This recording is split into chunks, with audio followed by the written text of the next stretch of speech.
বাবা মার অবাধ্য সন্তান যদি এলাকায় হিসাব করা হয় তাহলে 90% মানুষ আজকে 90% সন্তান অবাধ্য হয়। তো এখান থেকে একটা শিক্ষা বিষয় হলো যে এই যে জুরায়েজ যে কাজটা করছে এটা তার এলেম না থাকার কারণে। সে ছিল বুজুর্গ, সে বুজুর্গ ছিল। ফাকিহুন ওয়াহিদুন আশাদ্দু আলা শাইতানি মিন আলফি আবিদিন, হাদিসের মধ্যে আসছে যে একজন ফকিহ হাজার ওই আবেদের চাইতেও উত্তম শয়তানের সাথে লড়াই করার জন্য। শয়তান একজন আবেদকে সে ধোঁকা দিতে পারবে, কিন্তু একজন আলেমকে সহজে সে ধোঁকা দিতে পারবে না, কারণ তার মধ্যে এলেম আছে। ওই জুরায়েজ ছিল আবেদ, সে আলেম ছিল না, এজন্য তার জানা ছিল না যে আমি তো নফল নামাজ পড়তেছি, এখন যদি নামাজ ছেড়ে দিয়ে আমার মার সাথে কথা বলি তাহলে আবার আমি পরে নামাজ পড়ে নিব, তাহলে এটা তো যথেষ্ট হবে। কিন্তু তখন কি করে নাই, মার ডাকে সাড়া দেয় নাই। এজন্য এলমের অনেক দাম। এলমের কি দাম? অনেক দাম। একজন প্রশ্ন করছিলেন আমাকে, একজন প্রশ্ন করছেন অনেক আগে, তখন ছাত্র জামানায় শুরুর দিকে যখন মাওলানা লাইনে শুরুর দিকে পড়ি, তখন একজন এসে প্রশ্ন করছে, এক তাবলিগওয়ালা ভাই, যে বলেন তো ইমান বড় না এলেম বড়? কোনো এক ঘটনার কারণে। কারণ ঘটনা ছিল যে ঘাসতের সময় ছিল, সাপ্তাহিক ঘাসতে হইতো যে কোনো একদিন, তো ওই দিন ঘাসতে বের হওয়া হয় নাই। তো তিনি আইসা প্রশ্ন করছেন যে কি ইমান বড় না এলেম বড়? তা আমি তাকে আমার চিন্তা থেকে, তখনকার যে চিন্তা, ওই চিন্তা থেকে বলছি যে অবশ্যই ইমানই হয়তো, এলেমই হয়তো বড় হবে। কারণ একজন মানুষ যদি এলেম না থাকে, তার মধ্যে যদি এলমি যোগ্যতা না থাকে, শিক্ষা না থাকে, তাহলে সে জানবেই তো না সে তার ভিতরে ইমান আছে কি নাই। ঠিক কিনা? এই কথা বলে না, ঠিক কিনা? এখানে যারা উপস্থিত আছি, আওমুন নাস আছি, আলেম ছাড়া সবাই জানি যে ইমানের জন্য কতগুলো শর্ত আছে। আমার ইমান কখন ভঙ্গ হয়ে যাবে, আমার ইমান কখন মজবুত থাকবে, কি কি ইমানের জন্য শর্ত। সেই জন্য ওই যে এখানে মুফাসসিরিনে একরাম, মুহাদ্দিসিনে একরাম এই হাদিসের মধ্যে, জুরাইজের এই হাদিসের মধ্যে বলছেন যে জুরাইজ এখানকার একটা ঘটনা হলো এটাও যে জুরাইজের যদি এলেম থাকতো তাহলে সে এখানে মা ডাকে সাড়া দিত, তাহলে সে ইবাদত ছেড়ে দিত। এখান থেকে একটা শিক্ষা যে মা বাবা যখন কোনো হুকুম করে তখন ইবাদতে থাকলেও ইবাদত থেকে সরে আসা। কতটা গুরুত্ব দেওয়া হয়েছে মা বাবার কথার উপরে। কিন্তু আজকে মা বাবা কত অবহেলিত। এমনও সন্তান আছে যুগের পর যুগ মা বাবার সাথে কথা নাই, সাক্ষাৎ নাই। সে হয়তো বিদেশের বাড়ি গেছে, বিদেশ তার ফ্যামিলি নিয়ে গেছে, মা বাবা কোন হালতে থাকে, মা বাবা কিভাবে থাকে সে খোঁজ খবরও নেয় না। নকশবন্দি এক ঘটনা উল্লেখ করছেন যে এক সন্তান সে বিদেশে চলে গেছেন। বিদেশে যাওয়ার পর সে ওইখানে বিয়ে করছেন। বিয়ে করার পরে তার ওইখানে শ্বশুরালয় তার থাকার ব্যবস্থা হয়েছে, তাদের সাথে সম্পর্ক হয়েছে, সে ওখানে সুখ শান্তিতে থাকতেছেন। দেশে যে মা বাবা আছে এটা আস্তে আস্তে ভুলেই গেছেন। প্রথম দিকে কিছু খোঁজখবর নিছেন। ওই জামানায় চিঠির আদান প্রদান ছিল, চিঠিতে কথাবার্তা হইতো। তো এক সময় সে আর যোগাযোগও করেন না। এইভাবে 2-3 যুগ যখন চলে গেছে, চলে যাওয়ার পরে এক সময় মা বাবা বার্ধক্যে পৌঁছায় গেছে। বাবা অসুস্থ হইয়া তিনি একেবারে বিভিন্ন রোগে আক্রান্ত হয়ে গেছে। আর সন্তানের পেরেশানি, সন্তানের এই টেনশনে তারা আরও বেশি কাতর হয়ে গেছে। দেখার কেউ নাই।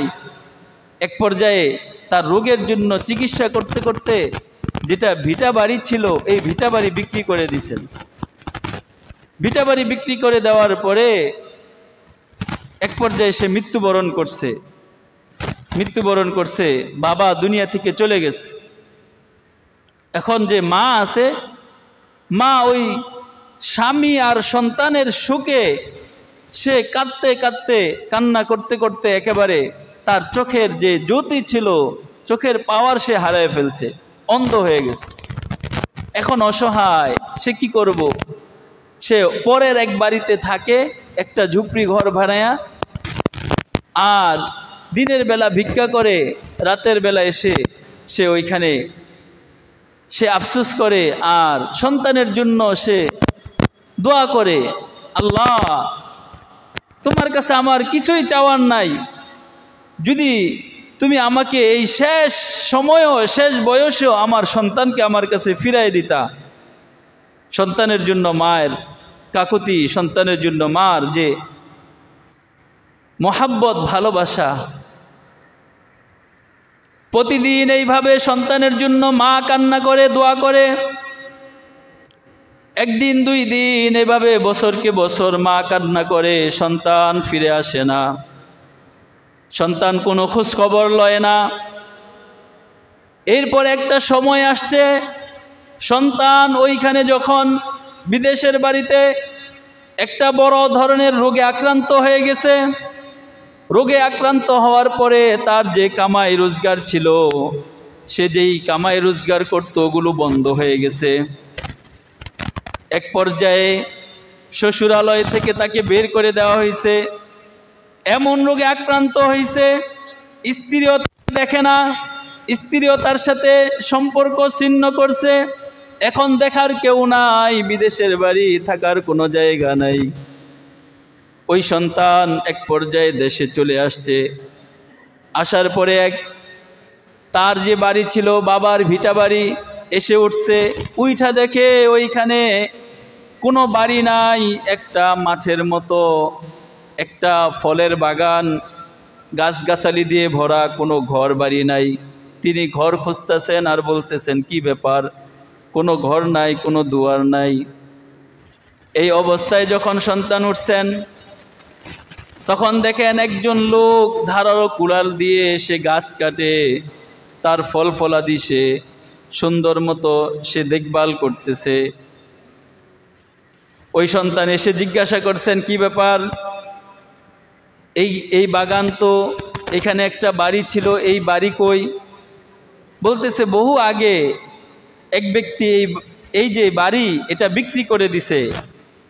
বিক্রি করে দেওয়ার পরে বলতেছে, সে যে ছিল ওই ব্যক্তি, তিনি রোগে আক্রান্ত হয়ে মৃত্যুবরণ করছে।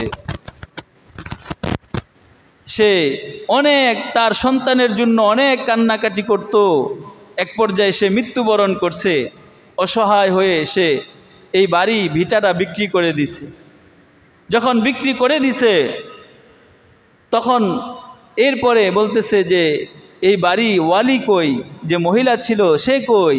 বলতেছে, এই বাড়িতে যেই মহিলা থাকতো সে এখন ভিক্ষা করে, সারাদিন ভিক্ষা করে, ওই যে এক পাশে জঙ্গলের ভিতরে সে একটা ঝুপড়ি বানায় ওইখানে বসবাস করে, ওইখানেই থাকে। সে সারাদিন ভিক্ষা করে মানুষের দুয়ারে দুয়ারে, আর রাতের বেলা এসে এইখানে অবস্থান করে।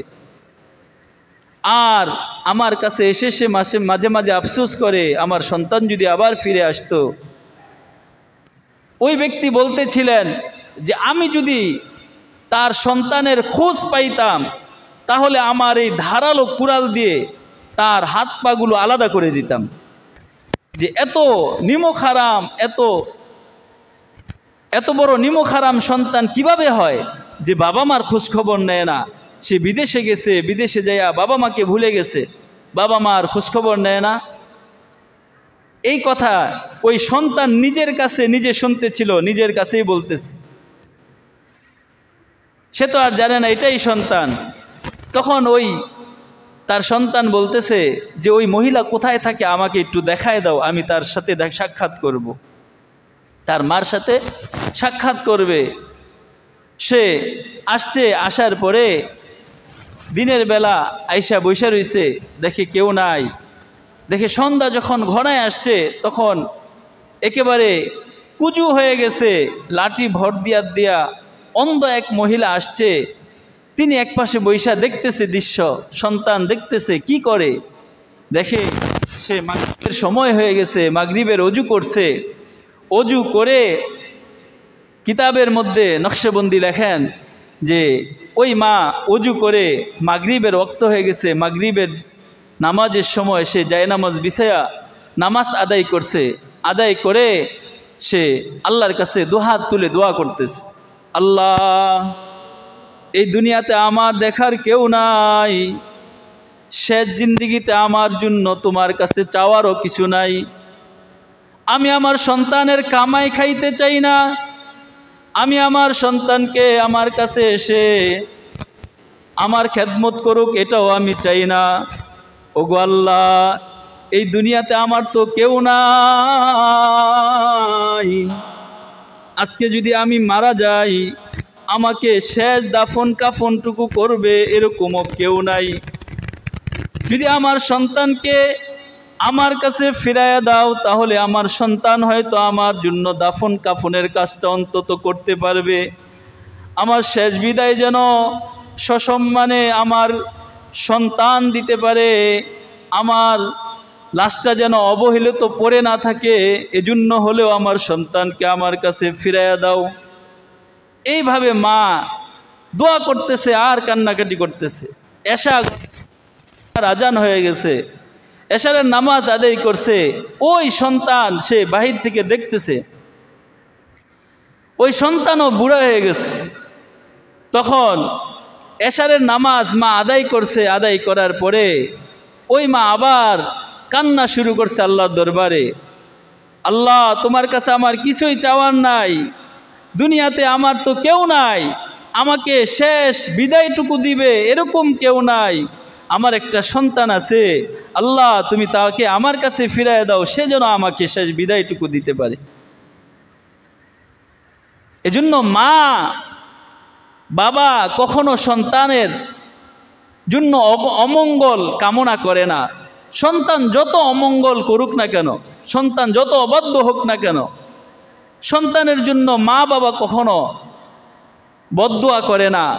সবসময় সন্তানের জন্য মা বাবা দোয়া করে। কিন্তু আজকে সন্তানরা কি করে? সন্তানরা মা বাবার অবাধ্য হয়, মা বাবার কথা শুনে না। সে বিয়ে করে একটা, বিয়ে করার পরে মা বাবাকে আলাদা করে দেয়, মা বাবাকে আর দেখার কেউ থাকে না। বুড়া বুড়ি একসাথে থাকে, তখন তাদের কথাগুলো অসহ্য হয় না। সে চাকরির খোঁজে এক দেশ থেকে আরেক দেশে চলে যায়, ওই মা বাবাকে দেখার কেউ থাকে না। কিন্তু হাদিসের মধ্যে আল্লাহ রাসূল সাল্লাল্লাহু আলাইহি ওয়াসাল্লাম বলতেছেন, আল জান্নাতু তাহতা আকদামিল উম্মাহাত, এই মা বাবার পায়ের নিচে হচ্ছে তোমার জান্নাত। তুমি যদি জান্নাত কামাই করতে চাও তাহলে এই মা বাবার সাথে সৎ ব্যবহার করো। এই মা বাবার সাথে শব্দটুকু করো না, যেন তোমার কোনো আচরণে মা বাবা কষ্ট পায়, শব্দ ব্যবহার করে, এরকম আচরণ করো না। অপর হাদিসের মধ্যে আল্লাহ রাসূল সাল্লাল্লাহু আলাইহি ওয়াসাল্লাম বলেন, রিদল রব্বি ওয়া রিদল ওয়ালিদাইন, মা বাবা যেই সন্তানের উপর সন্তুষ্ট হয়ে যায় আল্লাহ তাআলা ওই সন্তানের উপর সন্তুষ্ট হয়ে যায়। সুবহানাল্লাহ। কিন্তু আজকে মা বাবার, একটা সন্তানের তো উচিত ছিল যে মা বাবার পা প্রতিদিন ধোয়া তার ঘরে ঢুকানো, মা বাবার প্রতিদিন তার মাথায় তেল দিয়ে দেওয়া, মা বাবার জন্য তার জীবনকে উৎসর্গ করে দেওয়া। কিন্তু মা বাবাকে আজকে অনেক সন্তান আছে মা বাবাকে ঠিকমতো দেখাশোনাও করে না, মা বাবাকে খাবার পর্যন্ত দেয় না, তাদের সাথে দূর দূর ব্যবহার করে, এরকম আছে না নাই? কিন্তু মা বাবা সন্তানের জন্য কেমন পাগল পারা।